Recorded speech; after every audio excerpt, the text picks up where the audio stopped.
across supply chains. So I want to go ahead and get us started, certainly with that introduction, and kind of start by welcoming you to 2021.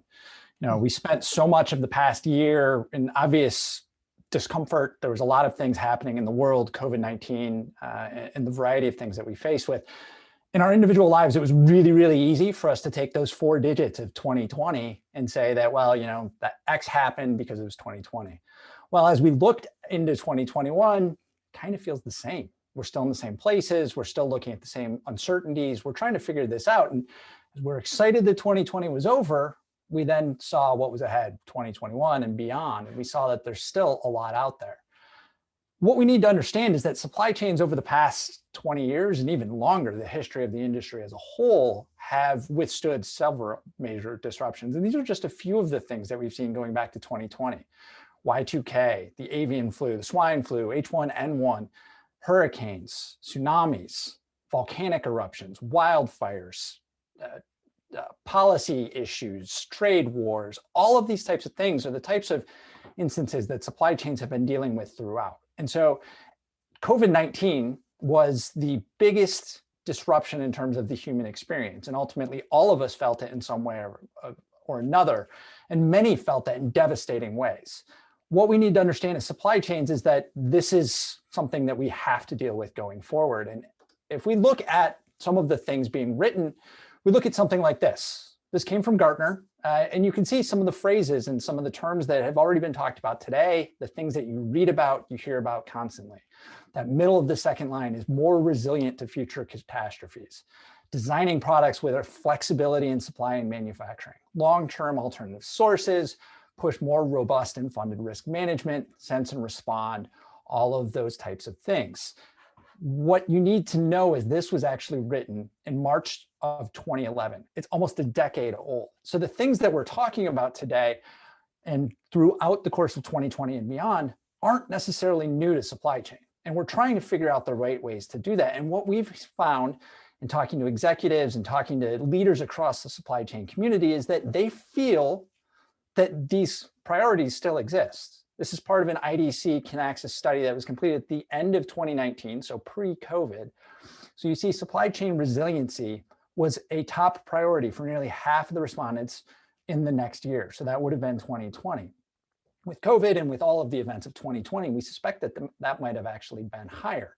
Operational efficiency, product quality, compliance, environmental sustainability, customer centricity, new product introduction. Now, what you see here is that over the course of the next 3 years is some of those priorities shift.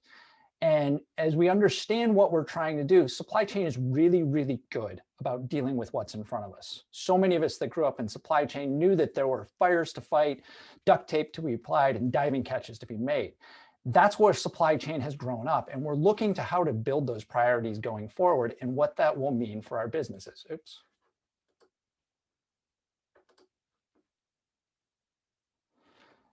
What we found in that same study is that of those companies we surveyed, 65% of them said that their supply chain planning capabilities would be a source of competitive differentiation over that next year. Again, this is the end of 2019, so going into 2020 and beyond in normal cases. That's nearly 2/3 of companies felt like their supply chain planning was going to make them a better company in the course of that next year. Obvious circumstances aside, what we then found is that asking that question about 3 years from now, 35%. We saw a big drop off in companies that were able to say that we are going to have a competitive advantage because of our supply chain planning capabilities. Going from 1 year to 3 means that it becomes more strategic. It becomes more about driving change and making the decisions and investments in our business that will fundamentally shape the overall direction of where we're going.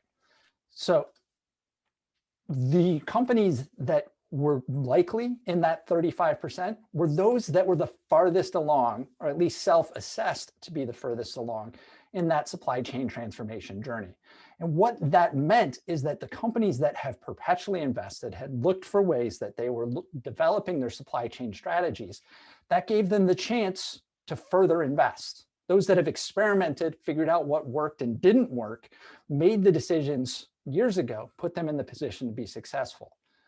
So what I want to take you through in the next, say, about 15 to 17 minutes here is tell you some stories about what we've seen in the supply chain community and what supply chains are deciding to do, how they're investing their time, their money, their effort, and what that's doing to shape the future of supply chain. Because as I said, the things that we saw happen in many cases in 2020 were the results of the investments made or not made in previous years. You look at a company like Target in the US, for example, they spent billions of dollars over the previous 3 years investing in their direct from store capabilities, their curbside pickup, and so on. It manifested in COVID-19 circumstances where the fundamental experience changed, but their ability to succeed was based upon the decisions they made. So supply chains are making the decision to adapt to changing circumstances. One of the things that we saw throughout supply chain was an unexpected drop in air cargo. Now, what many companies didn't necessarily believe or understand is that nearly 50% of the globe's air cargo space was actually in the belly of passenger aircraft. With the decrease in those flights, it became an imperative for companies, one, to understand where the capacity went and how they were going to fulfill that capacity, but also the airlines themselves, the aircraft manufacturers, were looking for ways to adapt their model of serving their customers no longer being the passengers, but the cargo providers themselves. So it's an opportunity to flex and exhibit agility. Those that were able to understand the end-to-end implications were able to adapt. In some cases, they were able to adjust to other forms of transport. In some cases, they paid a little bit more because they understood that there was that need for them to get a product to a patient in need, for example. In the middle, you see an example from Mars. So Mars, certainly the global candy, chocolate, pet care company, the conglomerate that they are, they began to understand a long time ago that they needed to adapt their supply chain practices. They needed to invest in being an environmental and social change agent as well as a supply chain leader. So they've put themselves in the position to understand what palm oil means to their business. It's a critical supply in many of the composition of their products, but they found that they needed to go and actually map down to the palm oil supplier level. And they've made the commitment to move from 1,500 mills to fewer than 100 in 2021. It's an extraordinarily big task, but they've been able to map back their supply chain and understand the implications of what supply is needed, what suppliers are adhering to their standards, and then even more so, they look to reduce that again in half in 2022. So that visibility is allowing them to adapt and move forward with something that's not just driving the benefit for the business, but it's also the betterment of the planet. And I'll also bring your attention to the bottom paragraph there. Supply chains, the engines behind global businesses, are broken. This is a comment from their chief executive officer, and he mentioned that the pandemic has made it even clearer that business as usual will not drive the transformational change that's ahead. It takes big action, and they've made the investments in the past to be successful, and they're making the investments again to fully transform and re-examine what does success mean. In the case of Ipsen, on the right-hand side here, this article from Steve Banker, they were a company that felt that they could not miss a customer order ever. They're dealing with the delivery of pharmaceuticals and drugs and treatments to patients, that there is a 0% tolerance on delivering those products to their customers. And so they've adapted their supply chain, and they particularly looked at COVID-19 and evaluated the circumstances that were around. They were able to identify where there was a critical need for supply, and they were able to prioritize those shipments so that patients could get the treatments that they needed. It was about making the investments in their supply chain so that they can adapt in the moment, they could see what's happening, and then sense and respond to the overall need of the market. Companies are also investing in operational execution. Now, Schneider Electric is a company, again, that has been investing for years. Their tailored supply chain is a company motto. It's an opportunity for them to connect to the customer and then specify the types of supply chain execution that they feel like are most important. Now, Annette Clayton, their North American CEO, was on Bloomberg TV, and she spent the entirety of her 5-minute segment talking about supply chain resiliency and environmental sustainability. talking about the need for them to invest in capabilities that give them flexibility in adapting on the plant floor so that they can meet the needs of customers as it changes. Hologic is a company that creates test products. Traditionally, it's been sexually transmitted diseases and other things like that. But with COVID-19, they saw an opportunity to meet a very critical need for the business. And they needed to invest in making changes to their operational execution because of the high and quick onset of the demand that came in. Certainly funding from the United States government helped there, but they needed to understand just how much they were coming up short to that demand. They needed to connect the demand to the supply, and they needed the decision makers to see that so that they can decide how they were actually going to execute against that.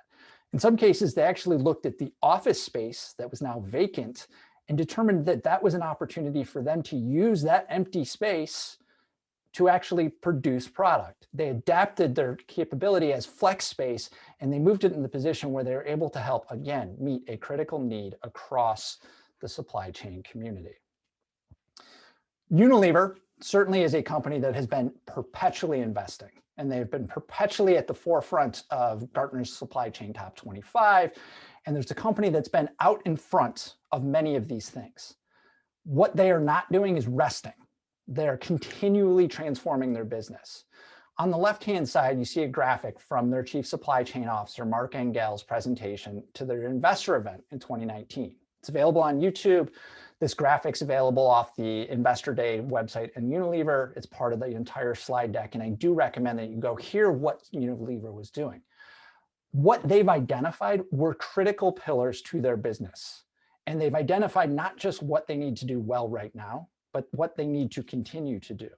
So it's something in this simplistic sake to say that they're looking to go from a mass portfolio and popular heavy to hyper segmented. They're looking at how they can create the customer experience in an order quantity of one, a supply chain of one. How are they going to do that? They're going to continually transform as they look to deliver products to 7 billion customers as fast as a day, 30 minutes even. And it's also pillared with the environmental impact across this. These are things that they talked about in 2019 that allowed them to be successful. They pivoted in 2020. They created hand sanitizer out of excess shampoo bottles and were able to deliver on a critical need at that point.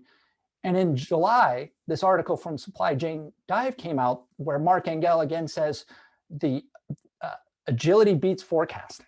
They've reduced their planning cycle from every 4 weeks to every week. They've reduced their horizon from 12 weeks to 4 weeks.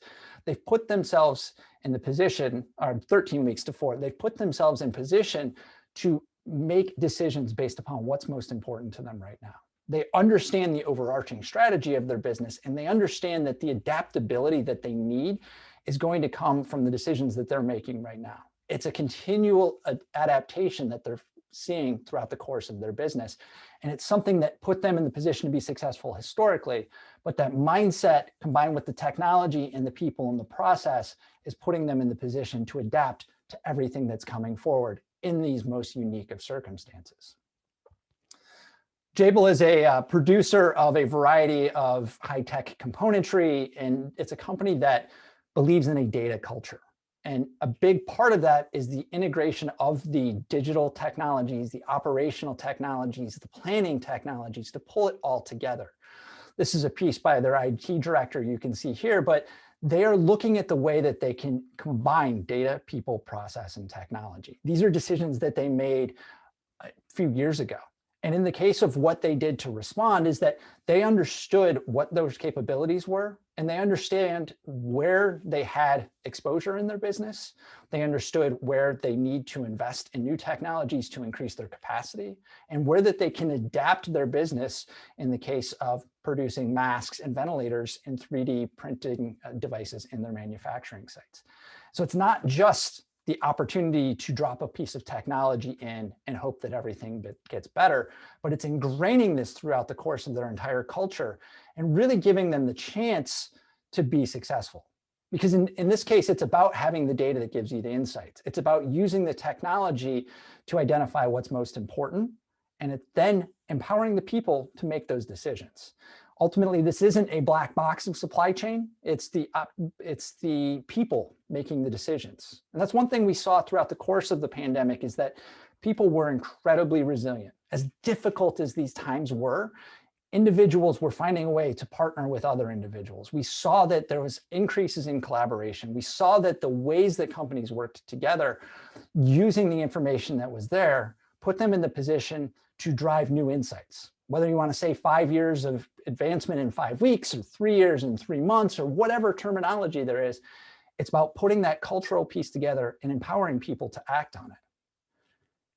And what that does is it puts supply chain in the position to drive business success. Constellation Brands is the company that makes the awkwardly named Corona. In the early part of the pandemic, there were news stories about the impact on sales and so on. Much of their product is produced in Mexico, and it's exported from there to the United States and other parts of the world. You can see this quote here from January 4th of 2021, is the upside in their business is based upon their strong operational characteristics. They were a company that very early on looked to its supply chain and said, what can we execute against? And the supply chain told them that they weren't going to be able to supply all of the products to all of their customers. And so you can see the quote down here and from their CEO, is that they were able to shift their resources to accelerate production of high volume products. Supply chain went back out to the rest of the business and said, for us to be successful and us to be able to execute in this time, we have visibility into what the demand is, and we have visibility into what the impact of that is going to be on a profit standpoint, a revenue standpoint, supply and demand. And oh yeah, by the way, we need to keep our people safe. We need to understand all of those requirements, and we need to pull everybody together in the right set of data all at the same time to make the decisions. And they put themselves in the position to be successful, to ship that product out to their customers, to deliver the product to the store shelves, and working with those retailers to supply the products. Oh yeah, by the way, you may have seen the numbers that alcohol beer consumption was actually up over the course of the pandemic, as many of us were at home. So not only were they dealing with the disruption related to COVID-19, they also saw an increase in demand across a variety of their products. It's important to note that in their earnings calls, supply chain was front and center. Their CFO, their CEO, they talked about their ability to adapt and ability to know what's going to happen quickly, to act faster, and to do it in a way that was sustainable for their business and safe for their people. So what this means, if we look at what these decisions mean and we look through the future of supply chain, the decisions that companies are making are about customer centricity. We talk about demand driven, we've heard these terms. It's about what is that experience that we're looking to deliver. And we have seen that in terms of the investments in operational technology. We've seen that the companies are looking for ways to get their product into their hands of customers in new ways. Retail environments, that means coolers as opposed to cashiers. It means store pickup. We've seen that happen as we've seen a variety of B2B businesses become B2C and so on. And so it's a segmented process and an experience that they're looking to develop, but it maps all the way back with the synchronicity of an end-to-end execution.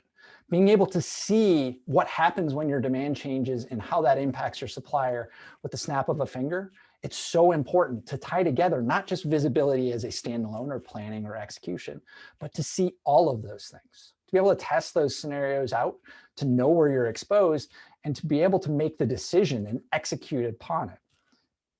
That has to happen with no time though. Latency kills supply chain effectiveness. If we're constantly looking behind, we're trying to make decisions, but we're never going to put ourselves in position to drive that business success. So understanding cause and impact and opportunity all at the same time becomes critical. And again, that means you put the right people in the right systems, give them the empowerment to make decisions and drive the business forward. It's a collaborative process. It absolutely is. You put the people together and we've seen the resiliency that they've been able to execute with. Well, now let's give them a chance to make the decisions based upon the data that's there. Give them the insights and then let them go. Let's not make decision-making a bottleneck in our process. Simulating these responses is crucial. You've heard it many times today already, is that we need to be able to test these things out. We need to know what's going to break before it breaks.